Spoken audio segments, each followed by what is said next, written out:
name is Elizabeth Franklin and I'm currently enrolled at Ashwood University. This video was created for week 2 discussion on case number 3. Public hospital corrects impermissible disclosure of PHI in response to a subpoena. I'm responding as a juror. A little bit of background information related to the case. The plaintiff, who is Jennifer, is suing the defendant AU Hospital over the unexcusable disclosure of her protected health information, or her PHI, to an undisclosed recipient. But before we go further into the case, I wanted to give some definition to terms I found quite interesting and help me understand the terminology in the case a little bit more. So let's quickly discuss what PHI is, the definition of a covered entity, and their relationship to patient information, and lastly, HIPAA. So what exactly is PHI? PHI is an acronym for Protected Health Information.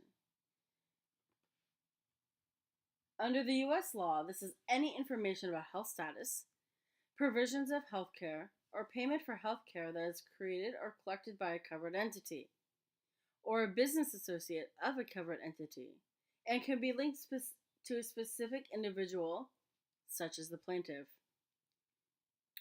Some may ask, what is a covered entity, and how are they related to PHI and HIPAA?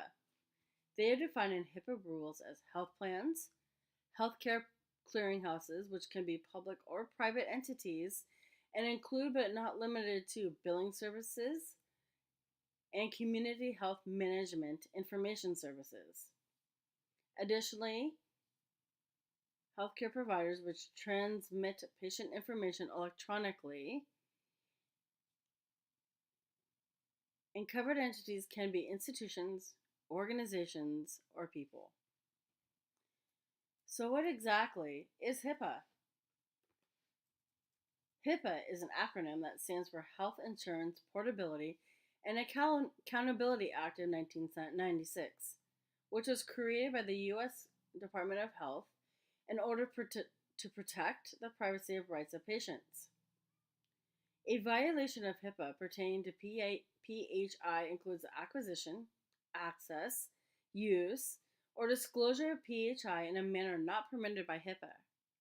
A violation can possess a significant risk of financial, reputational, or other harm to the affected individual, such as the plaintiff. Did the defendant, AU Hospital, in fact violate HIPAA when releasing the plaintiff's PHI in response to the subpoena? Let's review both of the cases, which include the defendant and the plaintiff, and then make the necessary verdict. The defendant's case, AU Hospital. The defendant acted in response to a subpoena that was issued by a lawyer under court ruling and was required to respond in a timely manner. The AU acted in the best legal manner possible in obtaining these records. According to the defendant, there was no violation of HIPAA as to how they handled their response in acquiring the patient information. This is because PHI can be released without consent of the individual to law enforcement officers in response to court orders or subpoenas, or by the request of healthcare providers. Additionally, state laws outweigh the HIPAA Act of privacy. Hence, when this information is required or allowed, HIPAA does not have the final say over patient privacy rights. AU Hospital acted ethically as they did not act in a fraudulent manner. The defendant acted in good faith as they attempted to reach the plaintiff numerous times in order to inform her of the release of her PHI.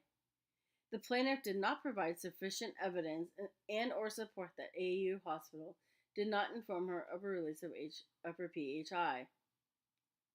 Moving on to the plaintiff's case. The subpoena that the defendant was responding to was in fact not court-ordered, but the subpoena was issued by a lawyer and not signed by a judge. Was this the justification for the PHI to be released? The first step in a subpoena requires validation of consent from the individual in order to release the PHI. This was not done. The hospital/defendant failed to provide proof of contact. No reports of phone records, letters, emails, or contact. The hospital did not act in a legal manner, as the subpoena was not court ordered and did not follow the correct legal process in releasing her information. The plaintiff's date of birth and spelling of her name was different than of her ex-husband's sister, which shows the hospital did not act in due diligent manner and or process. If in fact a due diligent process had been followed, the date of birth and name spelling would have been caught, corrected, and her personal information would not have been released. Her private information was released, yet no established whereabouts was indicated as to who requested this information and where the information is being held. Though the hospital claims that no malfeasance took place, the plaintiff's medical history, procedures, billing contact, and information were shared with undisclosed recipients and are at risk. Did AU Hospital act in a legal, ethical manner when releasing her information? The defendant released PHI when there was no court order, and the patient privacy was not upheld by the hospital.